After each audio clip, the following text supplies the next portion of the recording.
Hello, everybody. Welcome to a class about paneer cheese and Saag Paneer. My name is Sam Maggi. I'm a culinary mentor and chef with Basics Market. And tonight we are making paneer cheese and an Indian classic, Saag Paneer. We're featuring our own organic Lulabelle's milk and cream in these recipes. And they are from pampered dairy cows right here in the Willamette Valley. If you have any questions as we go along, just type them into the Q&A box. Recipes for this class are available on our Basics Market website. Let's get started. All right, so first I'd like to demonstrate the paneer cheese. So this is a very simple cheese, an ancient cheese. It's just milk and lemon juice, and lemon juice. So when you're making a cheese like this, and the first cheeses were made in this manner, it's just milk and an acid, and so it could be vinegar, and it could be lemon. Lemon is really nice, you know. It's just readily available and right out of the lemon. And what the acid does is it curdles the milk, and then you end up with curds and whey. So paneer, the name is it's a Persian name, and it just means cheese. So this is really like just a fundamental cheese.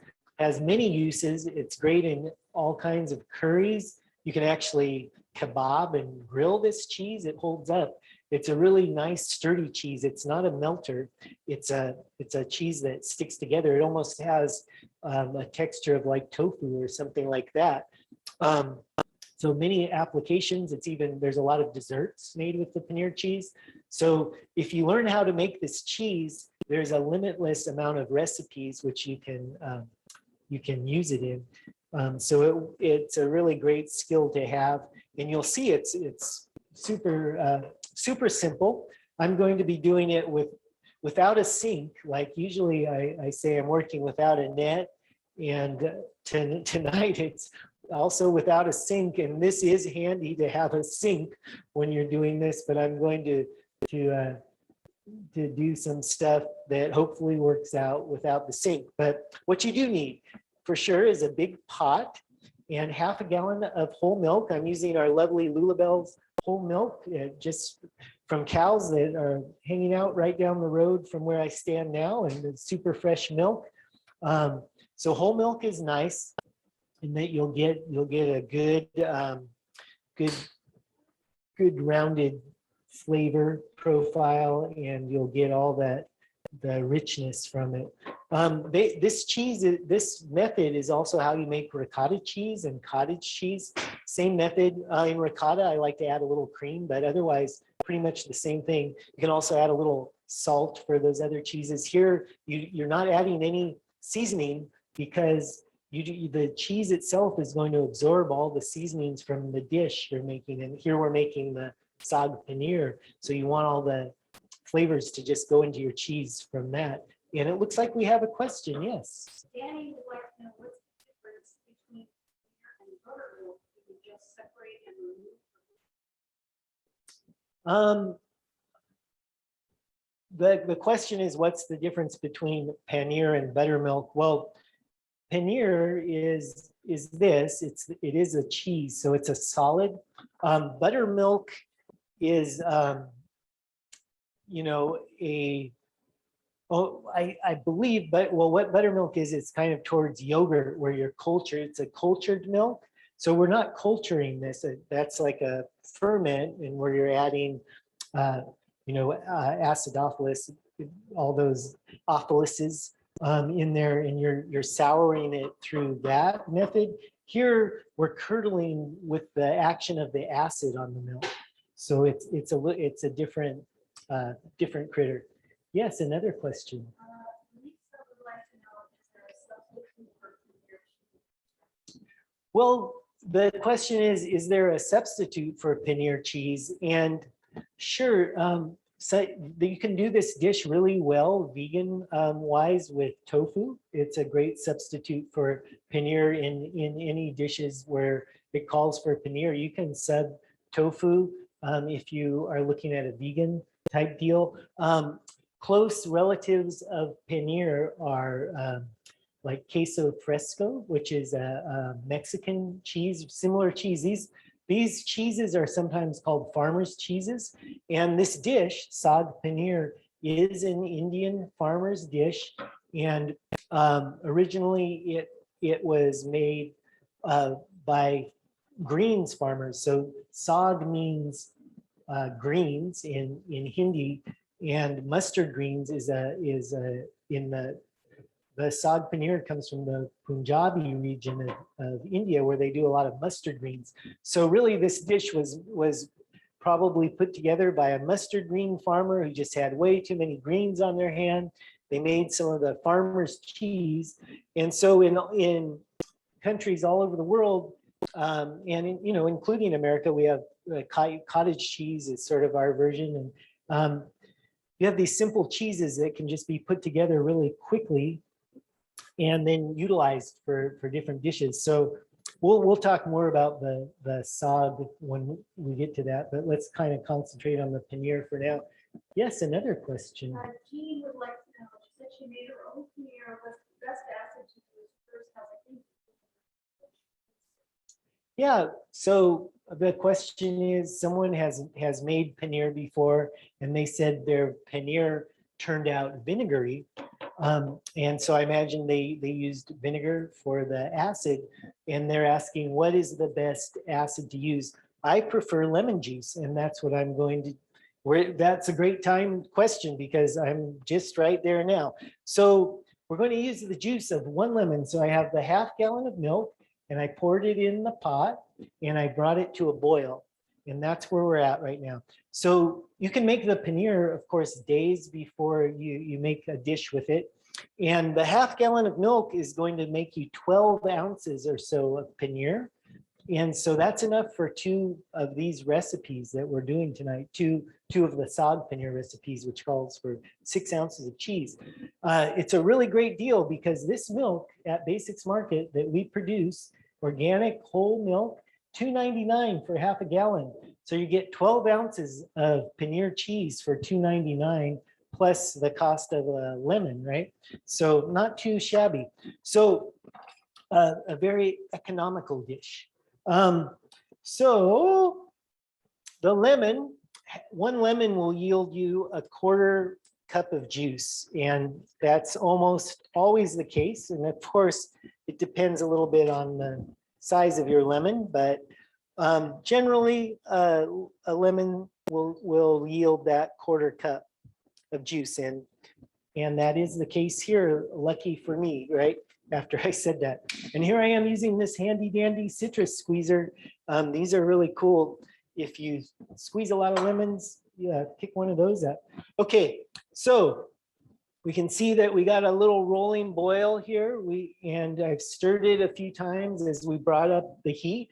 And now I'm simply going to put the lemon juice into the hot milk. So it's bubbling, and I want it to go kind of slow with the lemon juice. And you don't want to really whack the milk around a lot, and you don't want to use a whisk. Use a wooden spoon or a solid spoon, because if you break up the curds too much, you will end up like with cottage cheese. So what you want is the biggest curds you can produce, which means just a nice slow motion and just go easy in there. And you're really just kind of spinning that around. And what we should see is some curds developing. And again, I don't want to break up the curds. I want to have some nice fat curds. And then you just let it simmer for about 15 seconds. And really it's just enough to turn off the heat. So I just offed the heat here. And it's, what do you say, about 15 seconds or so. And what I'm going to do now is I am going to take this off the heat and let it hang out for 10 minutes and let those curds really develop. So just before class, I put together just that same deal. And these have sat for 10 minutes now.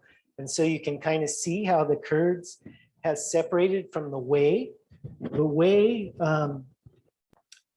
will come up above the curds, and that's one way to know that your paneer is, your cheese is ready, your curds are ready to go to the next step. So the next step is we're going to separate the curds and the whey. And this is, you know, where you run into Little Miss Muffet sitting on the tuffet and all that kind of stuff. So I like to use one of these for this part, and this is just like a sifter, really, but it's, you know, it's a strainer. And then, or you can use a colander. I will use this colander, but I use that when I'm letting the cheese set more, and I like to use this sifter kind of deal for this part. You're going to need a strainer or a colander. You're going to need some cheesecloth, and so you can pick up cheesecloth at Basics Market. They have it, and it's in a little pack in the home goods section, home goods. And what I usually do is I'll cut off a piece which will cover my strainer when I double it over. So I like to double it. So go ahead and fold it in half and then put it over your strainer. And this is where the cheese is going, the curds are going to go in here, and we're going to make our block of cheese. So here comes the fun part. And this is what I said, without a sink. I've never done this before, but this will be kind of cool because you'll actually be able to see the whey develop, or, you know, pour out, drain out here. So let's pretend this is my sink. Okay, so I would put my strainer over the sink, or if you're using a colander such as this, you just line the cheesecloth in here, set it down into the sink over the drain. And now we're going to ladle the curds through the cheesecloth. And here you want to be pretty gentle. Again, you're looking to not break up your curds very much. So you can see we have beautiful fat curds. I'm super happy with this batch, is beautiful. And so what I like to do, and I like to use a solid ladle here because it's gentler to transport the curds with a little bit of whey. And it just, again, you're just looking to not break them up too much. So as gentle as you can into the cheesecloth. It looks like we have another question. Oh, all right. We have a question from Jean. Jean wants to know what we can do with leftover whey. So whey, you can drink it. You know, it's actually healthy, a healthy kind of probiotic beverage deal. Well, let me backtrack a little bit. That's like whey off yogurt, which has been cultured. So this hasn't been cultured, but you can drink it, and I think it does have nutrients in there. It's part of the milk. I think it has some proteins going on there. You could make like juices now with like whey off yogurt and stuff like that. One thing I like to do with it is actually ferment it with a fruit juice, and you get soda that way. That way, and those are really fascinating to me. I have tried doing that with this type of whey, and I haven't had good results so far. And I think you really need that culture in there to get a good bubble going. But yeah, you can utilize it in drinks and smoothies and stuff like that. Soups, there's soups that have whey in it. It'll give you a little bit of a zing. Let's see, you know, what's it all about? Let's have a taste. Yeah, it's a nice flavor. Like I could definitely see it in a soup as part of a stock, something like that. It has a little bit of a milky flavor, but it's clear. It's interesting. Yes, another question. Prion, you have to use full cream as in whole milk. there is a question as to whether you need to use whole milk for this recipe. And as far as I know, yes. But you know what? I just have not tried it with low fat or non-fat milk. So I'm not sure how that would go. My experience with ricotta, where I actually add cream to the whole milk, is to get those curds like nice and soft and big and to hold together. And I think that has a bit to do with the fat content. But I always, I'm all for experimenting, and that's an experiment I should have done myself. And maybe I shall now that you mention it. I personally, I really like whole milk, so it hadn't crossed my mind. And we have another question. Yes. Jean just wanted to say that, wonder if coconut milk might work. Um, Jean is. We have a question about whether using coconut milk would work. I don't know. That is again something you could try. I don't know that it has the protein content, because really what the curds and whey deal is the acid is solidifying proteins, pulling them out of the composition of the milk. I mean, I know there are like cashew cheeses and things like this and vegan cheeses, and I haven't really seen a coconut one. That would be interesting, right? Okay, so what I am doing now is I'm pulling together my cheesecloth, and you can see I'm getting a little bit of a ball going, and I can twist this a little bit and it will squeeze some of that whey out. And what we're looking to do here is just get all the whey out of the cheese, right? And again, without a sink, I have this bucket of water, and what I plan to do is rinse my cheese. So this is what you would do under a running tap, ideally, but what if you do it? I don't have a running tap, so what I want to do is just get all that whey out of the cheese, and that will help it become solid. And also what we're doing here is it's cooling it, and we're giving it a nice bath. And at the same time, you can be squeezing your cheese ball and kind and something like that.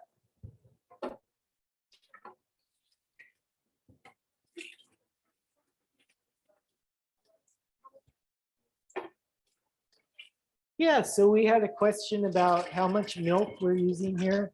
And so we're using half a gallon, so just a half gallon like that. And like I mentioned earlier, that half gallon will yield about 10 to 12 ounces of cheese. And that's enough for 2 recipes of the recipe we're doing tonight, which uses 6 ounces. So again, it's a great deal.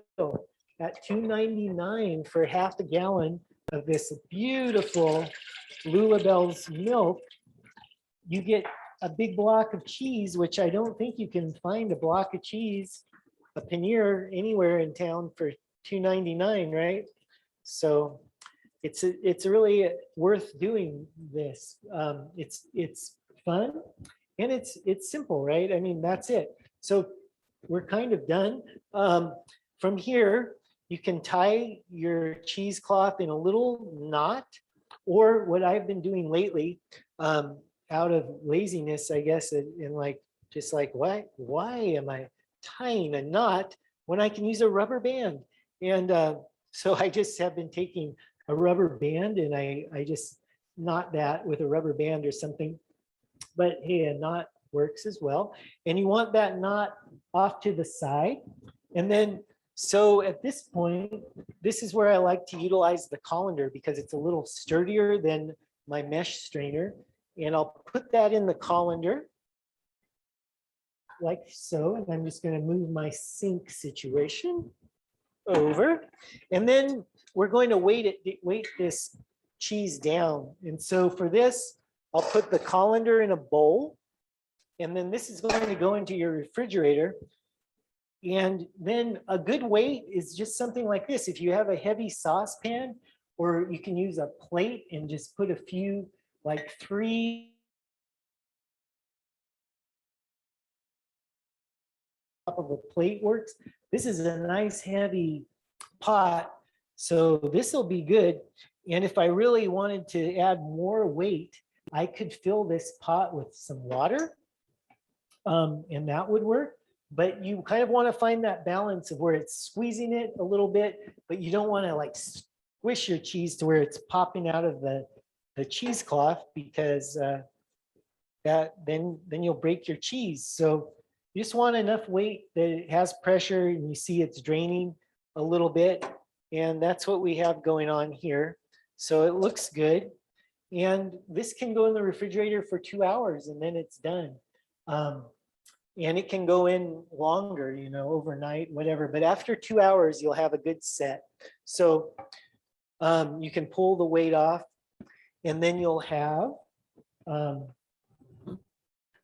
something that looks like this. And I guess on that camera, you can't see it on the white plate, but here's a finished piece. And you can see it's a nice solid chunk of cheese, right? And that's just milk and lemon juice. It's quite amazing. So that's your end result there after 2 hours in the fridge. And then you just want to wrap it in some plastic wrap. So a cool thing I just learned, I visited a cheese shop and learned some stuff about cheese. And one of the takeaways I got was, if you wrap cheese in like parchment paper and then in plastic,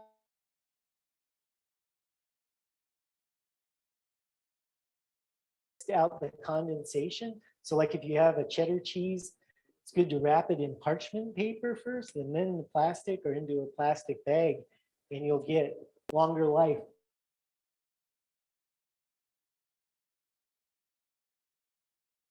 World of paneer cheese recipes, desserts, curries,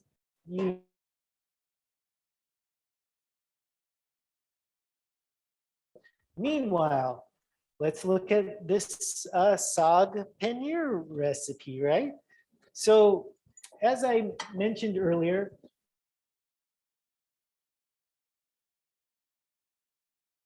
actually a spinach recipe like this, but here in the United States, we call this Saag Paneer, and it was just a simple translation.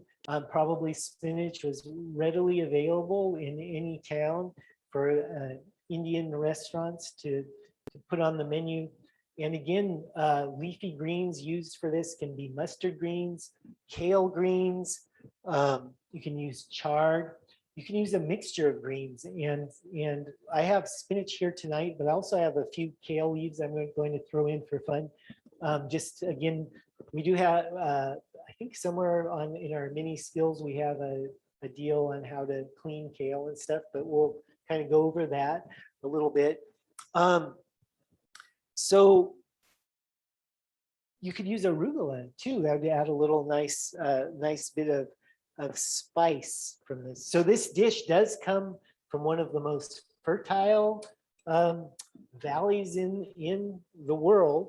And so there's greens everywhere. And thus you have 1.5 pounds of greens, 1.5 pounds of spinach, which is a lot. But that's pretty much all that's in this dish, right? And so that's okay. And we're really going to cook it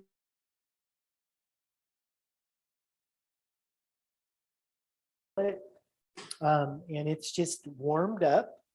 And what I'm going to do, let's see, I'm going back and forth here, but yeah, let's look at the cheese. Let's continue with the cheese. So I have my skillet nice and warm, and then here's my finished cheese. Let's finish taking care of this, right? So I'm going to cube my cheese up. I have an oven heated, and you can have your oven on broil, or if you have like a convection oven, just have it on convection, like 375, 400. That will work just fine. And we're going to cube the cheese up, and we want about 1/2 inch cubes.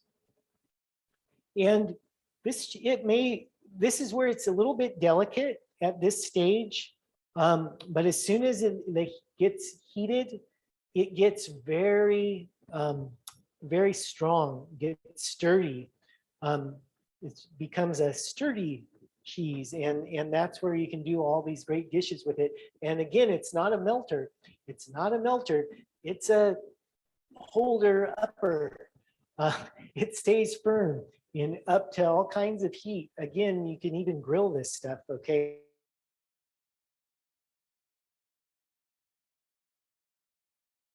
We're going to go ahead and use a sheet pan. We've got our oven on.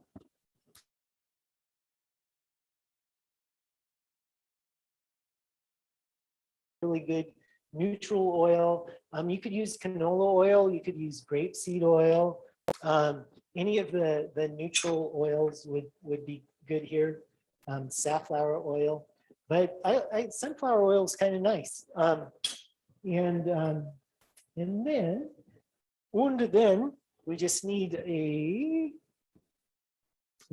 to toss the a small bowl.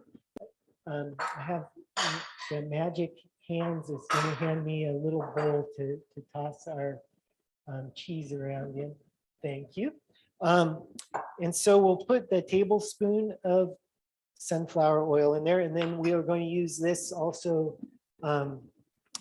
in our dish, in our skillet. Okay, so go in here, and because it is sort of delicate at this point, I like to use a large spoon and just sort of coat with the oil. Now, another little trick is to just lightly coat your pan, your sheet pan, with a little bit of oil to keep the cheese from sticking. And then you're going to lay your cheese pieces out on this pan and put them in the oven. All right. Then, through the magic of television, my sheet pan expanded and my cheese is done. So there we have our finished cheese. Okay, and then we're going to put that in a bowl and toss it with some spices. So our spices are cayenne pepper and garam masala. Garam masala is it's sort of like a curry powder, in that it's a mixture of spices and it can change from region to region. Garam simply means mixture in Hindi, and masala is, garam means spicy and masala means mixture. So it's a spicy mixture. And so it can have all kinds of stuff in there. Generally, it'll have like some cardamom, cinnamon, chilies, different peppers. It'll be a little bit spicy and some of those sweet notes from some of those other, spices in there. So let's go ahead and we'll put the garam masala in, and then a little bit of cayenne pepper just for a kick. And you can use other chili powders if you like. The cayenne will add a nice kind of sharp heat. It'll give a good spice to this dish. Okay, so now we've coated our paneer cheese, and that's ready to go into the pot, the skillet, when we get there. Now, let's talk saag.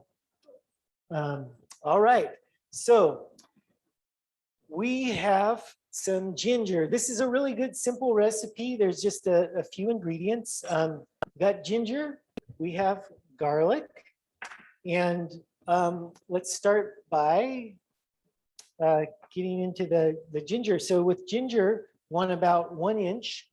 So a good chunk. And what a good way to clean ginger is just with a simple spoon.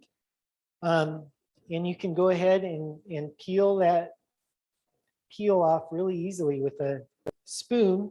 The cheaper the spoon, the better. You want that really sharp edge that usually is annoying because it cuts your lip when you're eating your cereal. But in this case, it's great because it peels that skin right off the ginger.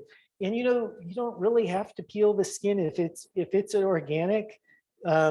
You can leave that skin in there because we're gonna just whiz this stuff up.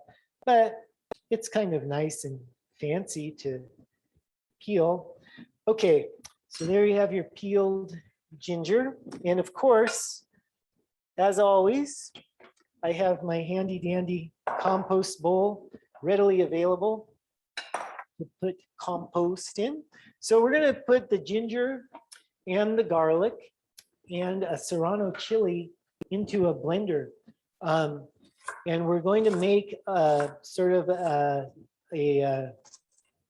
spice.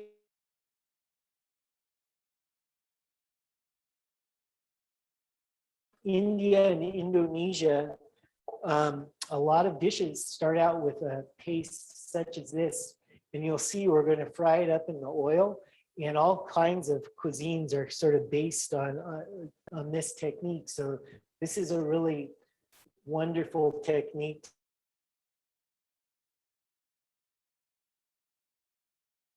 Cookery is just, what people have grown in their backyard, and they make all kinds of wonderful pastes.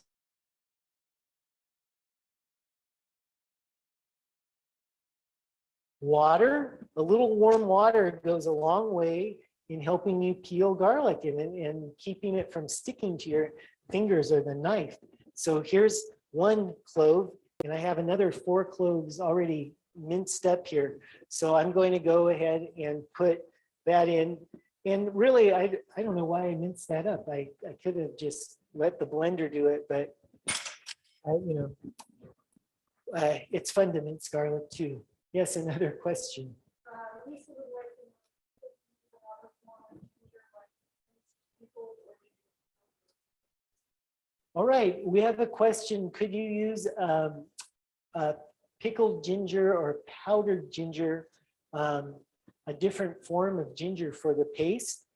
And for this, I'm going to say no, and I don't really like to say no to anybody, and you could try to do that.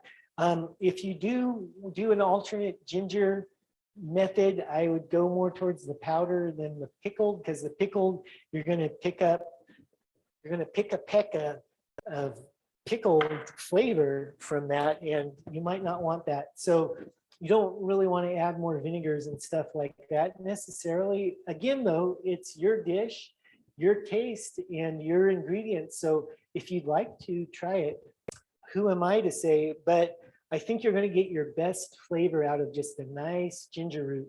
And I'm just a huge fan of ginger for flavor and also for benefit. Ginger has tons of health benefits for us. So I would stick with the ginger root, but if you don't have it and you're making this dish with me right now, a little bit of powder might be a good way to go. Okay, so this is a serrano chili. Serranos are kind of a semi, medium spicy chili. And we're just using 1. So I sliced it in half lengthwise, and now I'm going to use my ginger tool, otherwise known as a spoon, to seed it. And as always, when seeding chilies, watch out for chili juice in your eyes. And then also, after you've handled the chili, be careful of touching your eyes or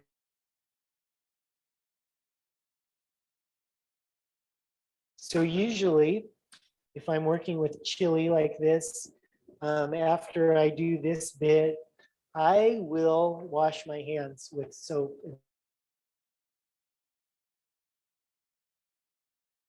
case I jam my finger in my eye for who knows, who knows what could happen. We are live. I might just start doing it, and then it'll be less painful with the rinse. Okay, so we have the garlic, we have the chili, we have the ginger in our whizzing machine, whatever that may be, and here it's a blender. And now we're going to go ahead and we're going to add a quarter cup of water. Probably all of you here know this already, but it is available online or on the recipe cards in our stores. We make these really beautiful recipe cards that you can pick up for free at any of our Basics Market locations. And some people collect them, and they have beautiful books with all the recipes, and it's very nice. So, okay, I'm going to go ahead and whiz this stuff up.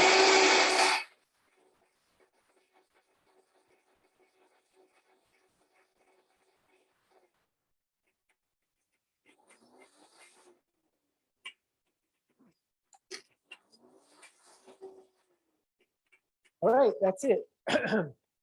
It's well whizzed, and I can feel that chili is a good one. It's carrying into my body.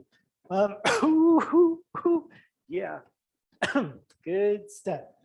Okay, it's just going to get better from here because I'm going to fry it up in the pan and really knock my socks off, right? Okay, so here's where that next 2 tablespoons of oil comes in. And again, I'm using the sunflower oil, a lovely neutral oil. So a non-neutral oil would be like peanut oil, which tastes like peanuts, which is delicious, but it'll taste like peanuts. Or olive oil, which again, delicious, but tastes like olives. So we're using a neutral oil that just doesn't carry a lot of flavor, is real light. And we have our pan on medium heat. And now I'm going to add the paste, and I'm going to go ahead and stir it up. And also, while I'm thinking of it, I'm going to grab my spinach, which I have had chilling. I did chop a bunch of spinach earlier, and then we'll chop a little bit live. But I know you didn't want to watch me chop 1.5 pounds of spinach. And really, that's what this dish is all about. It's a lot of chopping green leaves, and that's the fun of it. Okay, here we go. So again, this is just a super great technique used in Indonesian and Indian cooking, where you're putting a paste into hot oil, and you're just giving it a little bit of a cook, and then you add other ingredients and you build it up. And it's how a lot of curries are made. Just tons of wonderful dishes start this way. And this sort of paste is really fun to experiment with. You can add all kinds of stuff: coriander, green onions, all things. Okay, so while that is cooking, let's just have a look at some spinach. So this is about 1.5 pounds here. I'm going to add a little more. I have some nice Northwest grown spinach on the bunch that I picked up at the market today. And so for spinach, I like to dunk it into a bowl of water in a sink and just run the cold water over it and just keep dunking it until you get all of this sort of dirt, because sand and so forth, because spinach is something that likes to kind of grow in a wet soil, and it'll have some dirt up in there sometimes. So, and of course you can use clean spinach or baby spinach, but even with those, you're going to want to chop it up because you want it to chop it pretty fine. And the reason for this is you're kind of cooking it down into almost a sauce. And it looks like we have another question.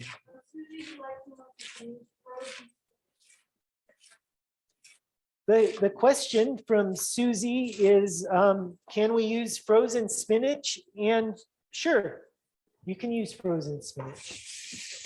If you don't have access to fresh spinach, or you just have some frozen spinach you want to utilize, I would say, ooh, you'll be fine.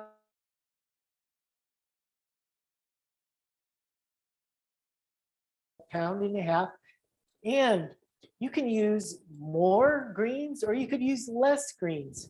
It's kind of what you have access to, where you're at, how many people you're feeding. But a pound and a half is generally, it's a good for this dish, for this amount we're producing here. This is a good amount. And someone is waving a fan at me right now. I think the chilies are getting to them. They're turning red and waving a fan. Okay, so this is a kale leaf, and the kale leaf you just can strip right off the stem like this. And so for a lot of the leafy greens you might want to utilize for this recipe, this would be the method where you just kind of slip it right off the stem like that for some of those hardier greens, which would be delicious in this dish, and it will be. Again, this dish was, the first inception was around mustard greens. It was invented in a mustard green growing region by a mustard green farmer, as far as I know. But I'm going to stick with that story. Yes, another question. He said that was a random question for you. Yes. How do you feel about rubber spatulas? Oh, that's a cool question. So the question is, how do I feel about rubber spatulas in cooking? Well, I can, here's one telltale sign. I have one here, but I am not going to use it. No way. I do not like them. I know that supposedly this is not going to melt when I put it in there, but I have trouble believing that. And I have worked in restaurant kitchens where these are used often, and they do start to disappear. And it seems like it's going somewhere to me, but maybe that's just wear and tear or whatever. But in general, I don't like using plasticky, rubbery things around cooking, in that something like this eventually does wear and it does start to break, and you can end up with a little piece of something in your food. And I don't want that to happen because I might not notice, but it just seems strange. I definitely prefer wooden spoons for something like this. But again, it's just preference. And I think in general, those are okay. I don't, but you're asking me what I think, and I don't really like them. I'll definitely use them to get a custard out of a pot or something like that. There are applications where they're good to use. Yes, another question. Lori would like to know, Chinese cabbage bok choy. Oh, okay. We have a question from Lori, and she wants to know if you can use Chinese cabbage or bok choy. And I would say, yes. Any leafy green will be good for this. You'll have varying degrees of moisture, and I'm thinking specifically of cabbage and bok choy. There's a little more water content, so which is fine. I mean, it'll cook down, and again, you'll find the spot where you like this dish as far as that water content goes. You can cook it kind of dry, or you can leave it a bit wet, and you can even add a bit of water, which I have on hand here in case you need to if it gets too dry. So with this dish, because I'm not using a big old pot, but you could use a big old pot, and then you could probably just dump all your spinach in at once, which isn't a bad idea. But since I'm using the skillet method, I just add the spinach in a bit at a time, and I cook it down. And once I have room to add more spinach or whatever leafy greens I'm using, I'll just add more. And it doesn't take terribly long, but it is a process. And eventually what's going to happen is we'll have a nice kind of saucy consistency. What I've noticed is usually the palak paneer, which is just like the spinach dish exclusively, will be like more of a sauce. And like a saag, it can have a little bit of a bite to it or a little more texture. And that's how I like it really. I like to leave a little bit of texture in there. I think you get nice flavor that way, and you know, but either way, so we can, while this is cooking down, we can talk a little bit about ways to eat this dish. Rice is really a nice accompaniment because you are going to have, it's kind of a saucy dish. So something that will absorb that sauce and complement it, carry it, a vehicle for it, so to speak. Also a flatbread, like a naan bread or any sort of naan bread, roti, pita bread, chapati, paratha, any of these flatbreads would be nice with this. And flatbreads are really fun and easy to make, and you actually have time while this is cooking to make a flatbread. And that's maybe one of these days we'll do a class about flatbread, because I really think it's neat. You can usually, you know, it's just like water, salt, and flour. You can have a great flatbread. You can add a little yogurt. Yogurt is another nice accompaniment for this dish. Now you can see all that spinach, right? And kale. Look, it's all fitting in my pot, in my pan now. It worked. Yes, do we have a question?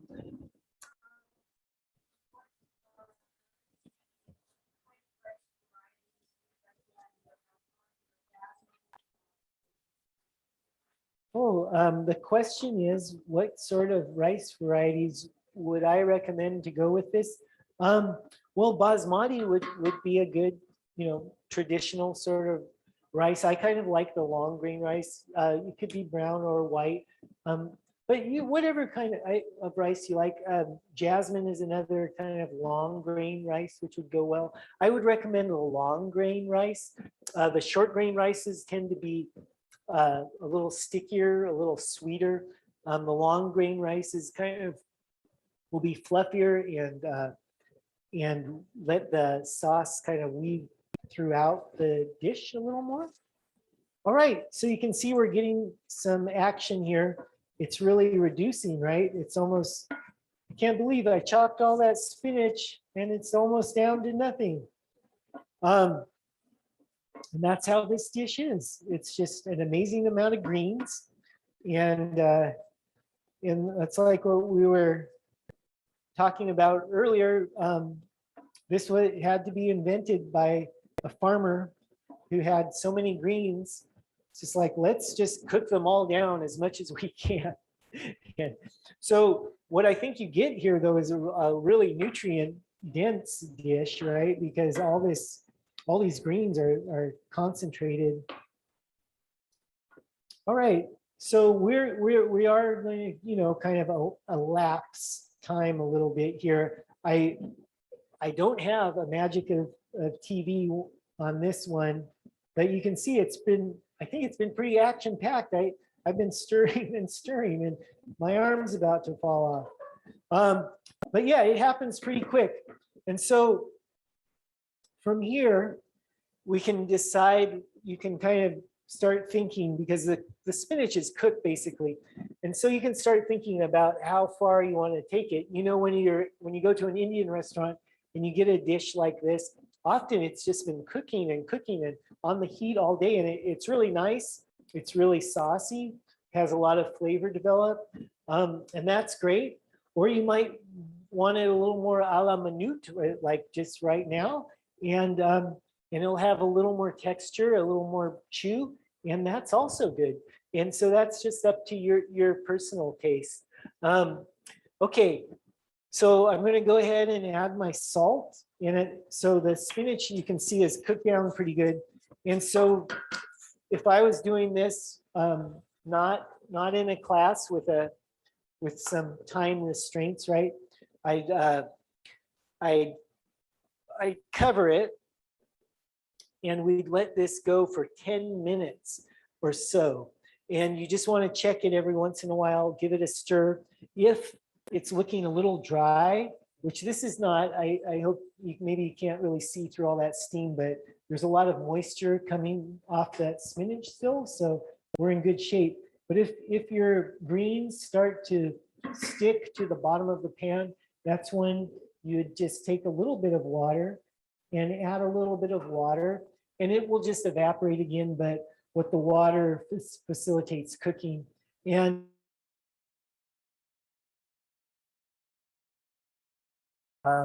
enabler of heat transfer, and for all kind, water is essential for cooking, right?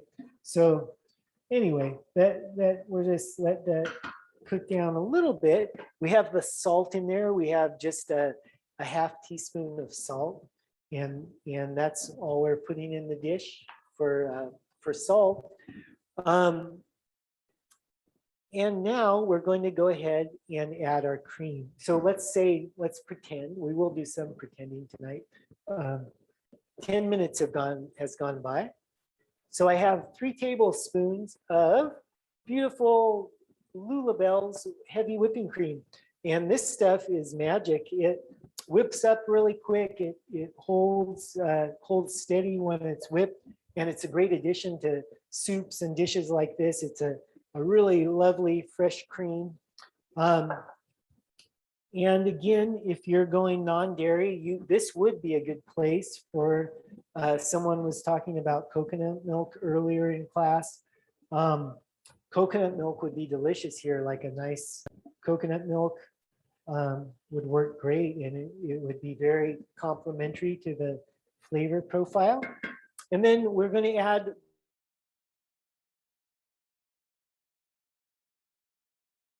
were the ones that had been broiled or roasted. And again,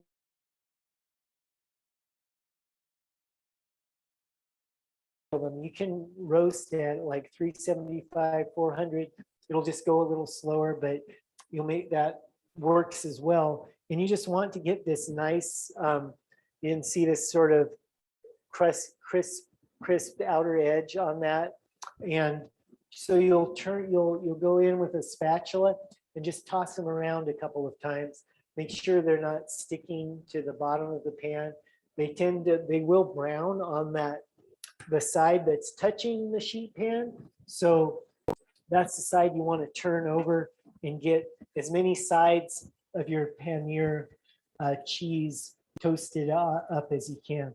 So we're in a high heat situation here, or well, medium heat, but medium high heat. But the temperature is hot, and that cheese is not melting.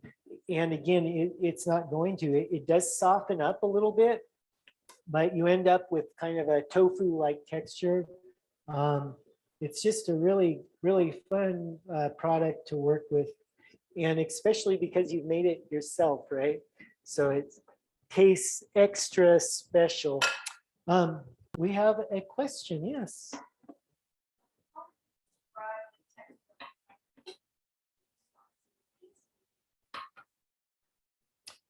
All right, we have someone who's asking how I would describe the texture of the final dish. And I think that is a subtle hint for me to wrap up this class and taste it, right? I mean, not from my facilitator, but from someone. No, I joke. I know I'd like to stand over this delicious. It smells delicious, and I could stand over this all night long. But to answer your question, let's take a bite, right? So I would cook this longer if we weren't out of time, but this should be fine for eating right now.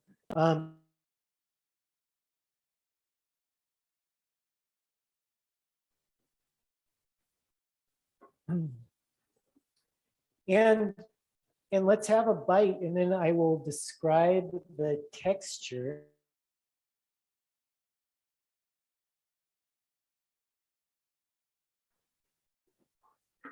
Yeah, so the question has to do with um, if you continue to cook it, how does that change the texture? And yeah, if as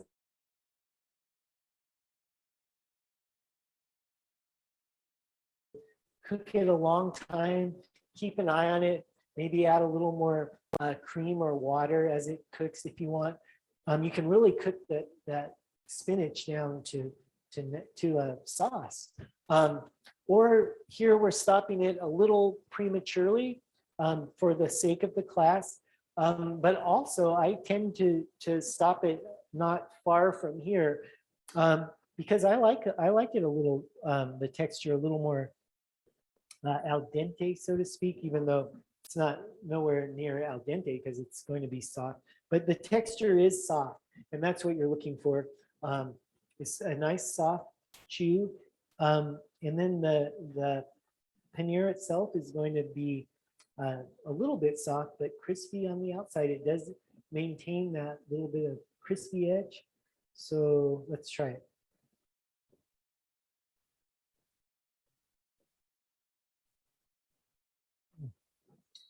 Very nice. So this is full flavor. You can really taste the ginger, the chilies, the garlic. Really nice, straightforward flavors that come together beautifully here. And the spinach, with that amount of spinach, you're getting a lot of sweet notes with the spinach. And with the paneer, which is, you know, when the milk is like kind of condensed like that,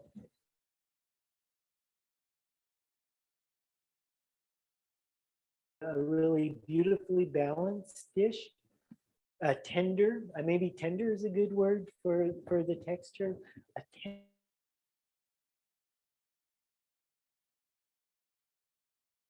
And this is just chopping up the spinach or the greens. And then, and please, you know, play with making your own paneer. You can buy it. It's not available everywhere, but certain markets do carry the paneer.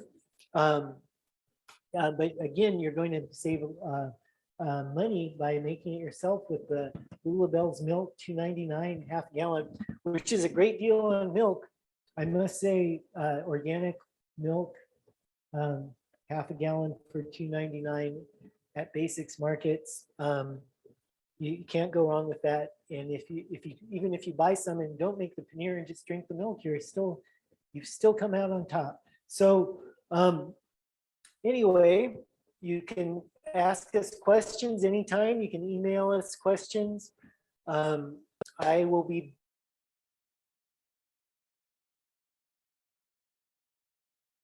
we'll look at a dough for the hand pies and a couple fillings.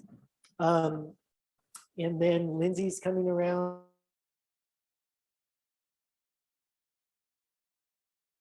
Brussels sprouts. Brussels season is coming up. And then we're going to go into some Thanksgiving type stuff.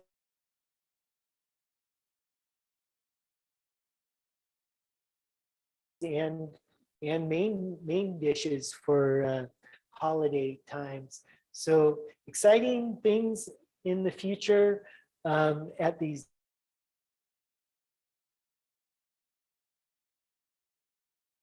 Be here with you this evening. Thank you so much for joining me, and happy cooking.